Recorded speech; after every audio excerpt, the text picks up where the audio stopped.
All right, so kind of a news of the day type thing that we're going to be doing this morning. And there's some news to report. Corey Perry's in the process of being bought out by the Anaheim Ducks. This was rumored to be happening, and now it's begun. The paperwork's in motion. They're going to buy him out. So it involves putting him on waivers, saying, hey, does anybody want him? When everybody says, not at that cap hit. Corey Perry gets bought out, and he'll be an unrestricted free agent on July 1st. It'll be interesting to see who offers him a job. Hey, he's got the previous record. He is still, and I know he's injury prone and he's old and this and that, and he's slowed down a bit. But somebody somewhere is going to say, you know what, we can offer him $1,000,000. If he comes in and plays on the third line, puts up 15 goals, great. If maybe we can, through some physio or whatever, we can get something more out of him, awesome. It's going to be interesting to see what happens with him this summer. It has been very quiet between Mitch Marner and the Toronto Maple Leafs. Really quiet. And it's interesting because, of course, coming out of being knocked out in the first round, Kyle Dubas said all the right things. Marner's first priority. We got to get Marner done. We're going to get Marner done. It's going to happen. And it's been quiet.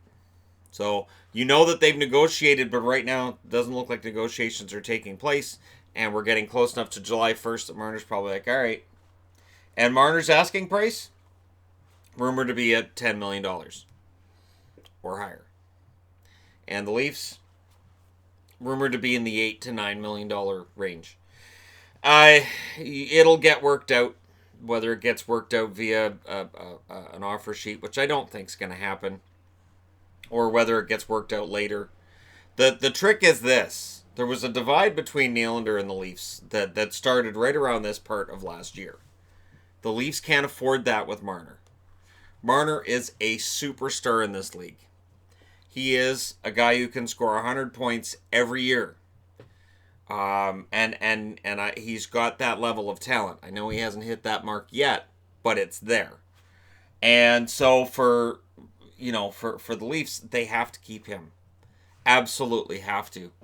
A low cap could mean more trades, and this is the news of the day type thing too, that we could see more trades to free up cap space.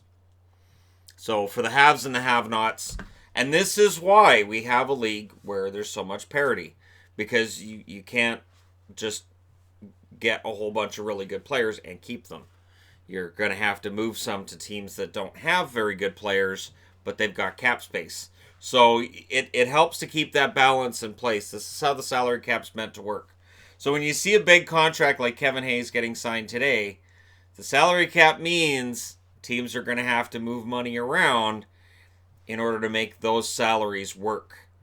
Because and you don't have to be an economics major to understand that when you're throwing $7, $8, $9, $10 million at players, that means you're going to have to get rid of some guys who otherwise would probably get $3 or $4 million and replace them with guys on entry-level contracts or veterans who will play for you for $1 million. So you're losing a little bit of talent off your bottom six, probably your bottom two defensemen, in order to pay your top guys. And we saw in the playoffs that doesn't necessarily work. The final four teams that were standing in the playoffs this year, none of them had a guy with this huge, massive salary. We just had a bunch of players who, are very, very good, but we had teams that were very deep. We'll see if that is an issue next year, or if next year we see somebody with massive salaries taken off come playoff time. I have to admit, I'm wearing the Columbus jersey because I read this morning and I thought that has to be in a video. Artemi Panarin, who is, of course, a free agent this summer and highly unlikely to want to stay in Columbus. So with Panarin going free agent, the city of Columbus has been really trying to let him know, hey, we love the bread man, we want to keep him around. And it's had an effect. He seems to be genuinely feeling bad for the city that he's leaving, but he still wants to test the free agent market. But High Bank Distillery offered him free booze for life. I think that's fantastic. And my first thought was, Brett Hull just signed a contract with Columbus. What's going on? And I know that I promise the Brett Hull jokes will stop. They will stop. But to me, that was the first thing that came to mind. So the Blue Jackets and the city and everybody who loves the team have been trying to convince Panarin to stick around, but he wants to test the market. And according to Panarin, if he's to be believed, he has no decision made on where he necessarily wants to go. He doesn't have one team that he looks at and says that's where I want to be. He's keeping an open mind, and there are a number of different locations that could suit him. So we'll see what happens with him. But I think the free booze for life is a very creative way of looking at it, and it's entertaining and it's funny. And I have no doubt that they would probably make good on it. But there are some people on this planet that if you offer them free booze for life, I can think of a few former coworkers of mine that if they were offered that, your profit margins just died. So you got to make sure who you're offering that kind of thing to. Like, for instance, if they offered it to me, that'd mean roughly one drink every couple of months. Very rarely have anything. Islanders, reportedly, Anders Lee and Robin Lehner are on that want list for guys they want to keep. The 1 and 2 priority for this team, Lee and Lehner. And if Lou Lamoriello could find a way to get Lehner to stick around, that would make Florida very happy because it would mean Bobrovsky has one less spot where he could potentially go. Lou Lamoriello was reportedly very interested in Bobrovsky out of Columbus, and there was a lot of talk about how Lehner was a stopgap until this summer when Bobrovsky would become an unrestricted free agent and maybe he would end up going to the Islanders. If Lehner and the Islanders work this out, and Lehner wants to go back to the Islanders, I get the feeling it's mutual. You can cross them off the list of teams interested in Sergei Bobrovsky, unless they'd trade Greiss. But why would you have Lehner and Bobrovsky? That just doesn't work. Bobrovsky needs to play, and so that would relegate Lehner to backup status. Edler. So, depending on which report you're reading, Alex Edler wants a no movement clause. The Canucks don't want to give him a no movement clause. Edler has assured the team that if he gets a no movement clause, he'll waive it for the salary or for the expansion draft when Seattle comes in. Teams are already looking ahead to when Seattle comes in. And Vancouver, and rightfully so, don't want to have to protect Edler in a couple of years' time and expose a younger defenseman. Troy Stetcher comes to mind as just an example. You're going to want to protect your young defenseman.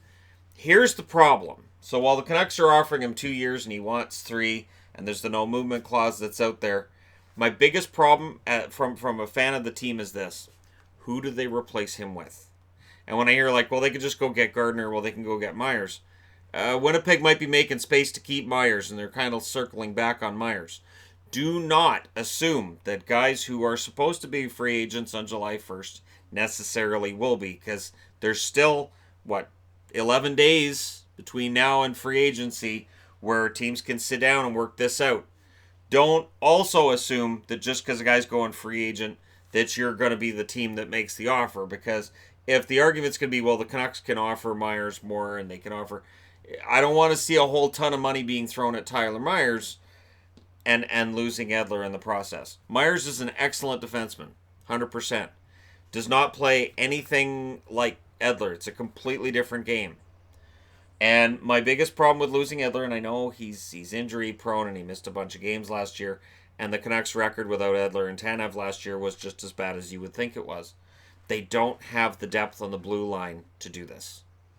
The depth on the Canucks blue line isn't there. And if they lose Edler, and if they don't make some sort of an upgrade on the blue line afterwards, don't be surprised when we do our predictions during the summer if I'm stuck saying I think the Canucks missed the playoffs again. That blue line, it is a thin, tenuous grip they have on being an NHL level blue line. And if they lose Edler, I don't see how they maintain that level. I just don't see a way to do it. And I wanted to talk at the end of this about, the Kevin Hayes contract gets signed. And we can all agree he's probably getting paid a little bit more than he should. And people bring up the Draisaitl contract. They bring up the McDavid contract and all these other contracts that have been signed. Every year the salary cap goes up. As a result, players' demands go up. How much money they want goes up. Now, there was an interesting comment by Nick Kiprios on this, on how the contracts that get signed a year, 2, 3 years ago that maybe they were complained about and were seen as too much money, under a cap system, they look pretty good. Especially the long-term salary situations. It doesn't make the Louis Eriksson or Milan Lucic contracts look better, however. Those ones just look bad no matter what. But because every year a player can ask for more money, and he pointed this out and he's right. Austin Matthews, by signing a 5-year contract where Connor McDavid's locked in for 8, means that Austin Matthews, once that 5 years is up, is going to make a lot more money, probably, than even Connor McDavid.